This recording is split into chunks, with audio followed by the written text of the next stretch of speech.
guys, welcome to back my YouTube channel. Today we will discuss about ground tissue system, or we can say that fundamental tissue system, and we will also discuss about vascular or conductive tissue system. Before starting the lecture, जैसा कि मैं आपको inform करता हूँ हर बार कि अगर आप student हैं नीट के लिए प्रिपेयर कर रहे हैं तो ये मस्ट हो जाता है कि आप कॉपी और पेन लेके बैठें ताकि आपकी कोई भी टॉपिक मिस ना हो। तो बिना बातचीत को आगे बढ़ाते हुए हम लोग चलते हैं अपने टॉपिक की ओर।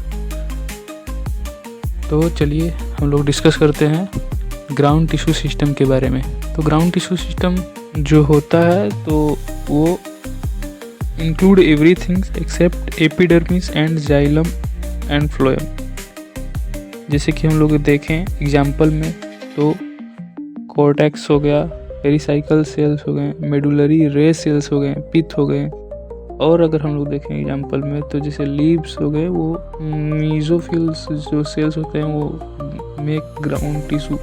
ये ग्राउंड टिश्यू मीजोफिल सेल्स क्या होते हैं, वो राउंड और ओवल स्ट्रक्चर होते हैं उसके, और 20 to 40 क्लोरोप्लास्ट इसके अंदर प्रेजेंट होते हैं जो कि फोटोसिंथेसिस को इंक्रीज करता है।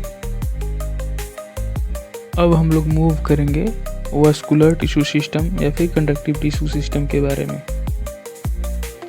तो अगर हम लोग बात करते हैं वास्कुलर टिश्यू सिस्टम के बारे में तो ये कंसिस्ट ऑफ वास्कुलर बंडल्स। ये वास्कुलर बंडल से बना होता है जो कि फॉर्म्ड होता है जाइलम एंड फ्लोएम से। अब ये जो होता है वास्कुलर बंडल्स ये 2 टाइप में डिवाइड हो जाते हैं। कौन कौन से?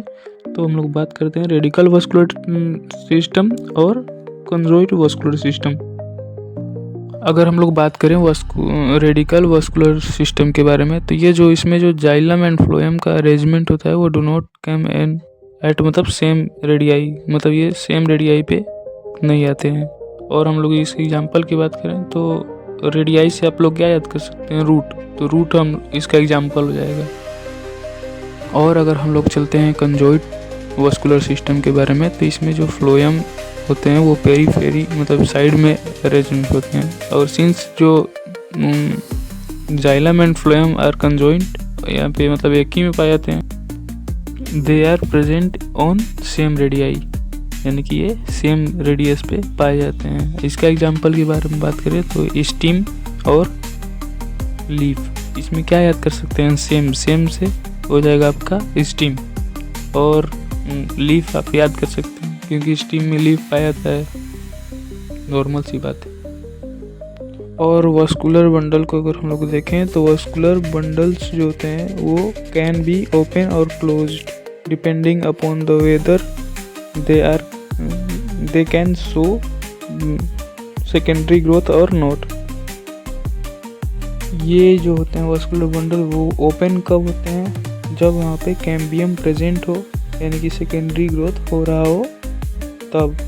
और ये क्लोज्ड कब होते हैं, जब कैम्बियम एब्सेंट हो और सेकेंडरी ग्रोथ भी एब्सेंट हो यानी कि वहाँ पे ना हो। ठीक है, फिर अगर एग्जांपल में हम लोग देखें तो ओपन कब होता है, डाइकोट में ओपन होता है, और क्लोज्ड कब होता है, मोनोकोट में ये क्लोज्ड होता है। फिर तो आज के लिए इतना ही, मिलेंगे नेक्स्ट लेक्चर में नेक्स्ट टॉपिक के साथ। ऐसे ही पढ़ते रहिए मन लगा के। अगर आपने पीछे वाले लेक्चर को नहीं देखा है तो हम डिस्क्रिप्शन में डाल देंगे लिंक, आप वहाँ से जाके देख सकते हैं।